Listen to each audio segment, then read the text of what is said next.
Hello everyone, আমাৰ চেনেলৰ অন্য এটা ভিডিঅ'লৈ আপোনালোক সকলোকে আদৰণি জনাইছো আৰু আজি বনাবলৈ লৈছো বেডৰ পকোৰা। বেডৰ পকোৰা বনাবলৈ অতি কম সময়তে বনাব পাৰি আৰু কম বস্তুৰে বনাব পৰা যায়।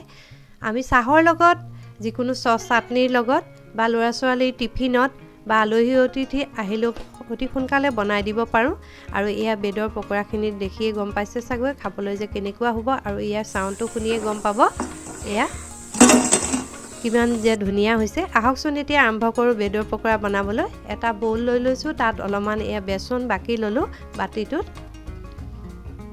আৰু ইয়াতে এচামুচ চাউলৰ গুড়ি দিলো। চাউলৰ গুড়ি নাথাকিলে নিদিলেও হ'ব। অলপমান হালধি দিলো, এচামুচ জলকীয়া গুড়া দিলো কালাৰৰ বাবে আৰু এচামুচ জিৰা গুড়া ব্যৱহাৰ কৰিলো, আধা চামুচ ধনিয়া গুড়ি ব্যৱহাৰ কৰিলো আৰু সোৱাদ অনুসৰি নিমখ আৰু এয়া আজৱাইন দুটা হাতৰে এনেদৰে ঘহি পেলাই দিলে তাৰ গোন্ধটো বহুত ধুনীয়া ওলায় আৰু অলপমান ফ্ৰেছ ধনিয়া দি পেলাই এতিয়া পানী দি পেলাই মিক্সাৰটো তৈয়াৰ কৰি ল'ম। অতি সোনকালে হয় মিক্সাৰটো, যেনেকৈ আমি বৰা বনাওঁ সেই হিচাপত তৈয়াৰ কৰি ল'লেই হয় আৰু তাৰপিছতে লগে লগে বনাই লগে লগে খাব পাৰোঁ।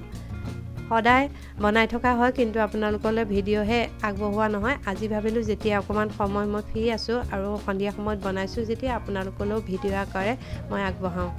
যিসকলে বনায় সেইসকলেতো বনায়ে, যদি কোনোবাই বনাই নাখায় তেতিয়া এই ভিডিঅ'টো চাই বনাব পাৰিব। আৰু এইকণতে কৈছোঁ, যদি ভিডিঅ'টো ৰেচিপিটো চাই আপোনালোকে ভাল পায় তেনেহ'লে লাইক এটা কৰি দিব আৰু পৰিয়াল আৰু বন্ধুৰ মাজত শ্বেয়াৰ কৰি দিব যাতে সকলোৱে এই ৰেচিপিটো চাব পাৰে। আৰু এয়া মই এখন বেডৰ 4 পিচ কৰি ল'লোঁ, 2 পিচ কৰি ল'ব পাৰে তেতিয়া অকণমান ডাঙৰ হয়। আৰু এয়া 1 পিঞ্চমান খোৱা চ'দা দি পেলাই এতিয়া বনোৱাৰ আগে আগে ভালদৰে মিক্সাৰটো লৰাই ল'লোঁ আৰু গেছত এয়া অলপমান ৰিফাইন তেল দি দিছোঁ। তেলখিনি গৰম হোৱাত বেড 1 পিচ লৈ এনেকৈ বেচনৰ যিখিনি বেটাৰ বনাইছোঁ সেইখিনি ডিপ কৰি আমি দি দিম আৰু দি দিলে বেডৰ পকোৰা অলপ পিছতে তৈয়াৰ হৈ যাব। গতিকে বনাবলৈ কিমান সহজ দেখিছেই চাগৈ। আৰু এপিচকৈ মোৰ কেৰাহীটো অলপমান সৰু সেইবাবে 3 পিচকৈ বনাইছোঁ। যদি ডাঙৰ হয় বহুত পিচ একেবাৰে দিব পাৰিব। আৰু তাৰপিছত এনেকৈ অলপমান যেতিয়া ওপৰটো হ'ব তেতিয়া এনেদৰে লৰাই দিলেই হ'ল। যদি কোণীয়াকৈ কাটে এনেকুৱা 3 কোণীয়া হয়, যদি মাজেদি বেডখন ফালে তেতিয়া 4 কোণীয়া হ'ব। আৰু যদি একেবাৰে ডাঙৰকৈ বনাম বুলি ভাবে তেতিয়া অলপমান তেল বেছিকৈ দি ডাঙৰকৈ ডিপ কৰি বনাব পাৰিব। সেইটো একেবাৰে নিজৰ লগত কথা, আপুনি কেনেদৰে শ্বেপ দি বনায়। আৰু গৰম গৰম খাবলৈ বহুত ভাল লাগে আৰু যিকোনো চাটনি বা চচৰ লগত খাবলৈতো বহুতেই ভাল লাগে, চাহৰ লগতো খাই ভাল লাগে, এনেও খাবলৈ ভাল লাগে। আৰু এয়া প্ৰথমখিনি মোৰ হৈ গ'ল, দ্বিতীয়খিনি দি দিলোঁ। বহুত এটা বেছি সময় নালাগে, অতি সোনকালে হয়। আৰু এয়া দ্বিতীয়বাৰ এনেকৈ খালি তল ওপৰ কৰি যেনেকৈ আমি বৰা বনাওঁ তেনেদৰে ডিপ কৰি দি দিলে হয়।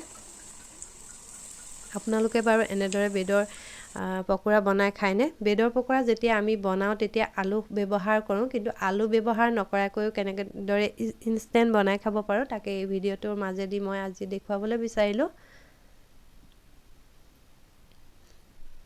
আৰু স্কিমটো প্ৰথম অৱস্থাত হাই কৰি দিছিলোঁ, এতিয়া অকণমান বেছি কাঢ়া যেন হৈ যোৱাৰ কাৰণে অকণমান মিডিয়াম কৰি দিছোঁ। মই গেছৰ ডাঙৰ চৌকাটো ব্যৱহাৰ কৰিছোঁ, যদি সৰু চৌকাটো ব্যৱহাৰ কৰে তেতিয়া মিডিয়াম নকৰিলেও হয়। আৰু এয়া আমাৰ তৈয়াৰ হৈ গ'ল আজি এই বেডৰ পকোৰা আৰু ওচৰৰ পৰা দেখুৱাই দিছোঁ। খাবলৈ কেনেকুৱা হৈছে অকণমান ভাঙি পেলাই দেখুৱাই দিম। বহুত মচমচীয়া হৈছে খাবলৈ আৰু বহুত ধুনীয়াকৈ এনেদৰে ভাঙি যায়। অকণমান 1 পিঞ্চ খোৱা চ'দা দিলে বহুত ভাল হয়, যদি থাকে দিব, যদি নাথাকে তেতিয়া নিদিয়াকৈ বনাব পাৰে, কিন্তু দিলে খাবলৈ বেছি ভাল হয়। এইকণতে এটা সৰু অনুৰোধ কৰিছোঁ, আপোনালোক যদি কোনোবাই চেনেলটো প্ৰথমবাৰ চাইছে তেনেহ'লে চেনেলটো ছাবস্ক্ৰাইব কৰি কাষতে থকা বেলটো অন কৰি ৰাখিব, তেতিয়াহে মোৰ নতুন নতুন ভিডিঅ'সমূহৰ আপডেট আপোনালোকে পাই থাকিব। আৰু যিসকলে ছাবস্ক্ৰাইব কৰি থৈছে ইতিমধ্যে সেইসকলক বহুত বহুত ধন্যবাদ জনাইছোঁ। অন্য এটা ভিডিঅ'ত অতি সোনকালে লগ পাম। আজিৰ ভিডিঅ'টো মই ইয়াতে শেষ কৰিব ওলাইছোঁ। থেংক ফৰ ৱাচিং মাই ভিডিঅ'। Bye bye.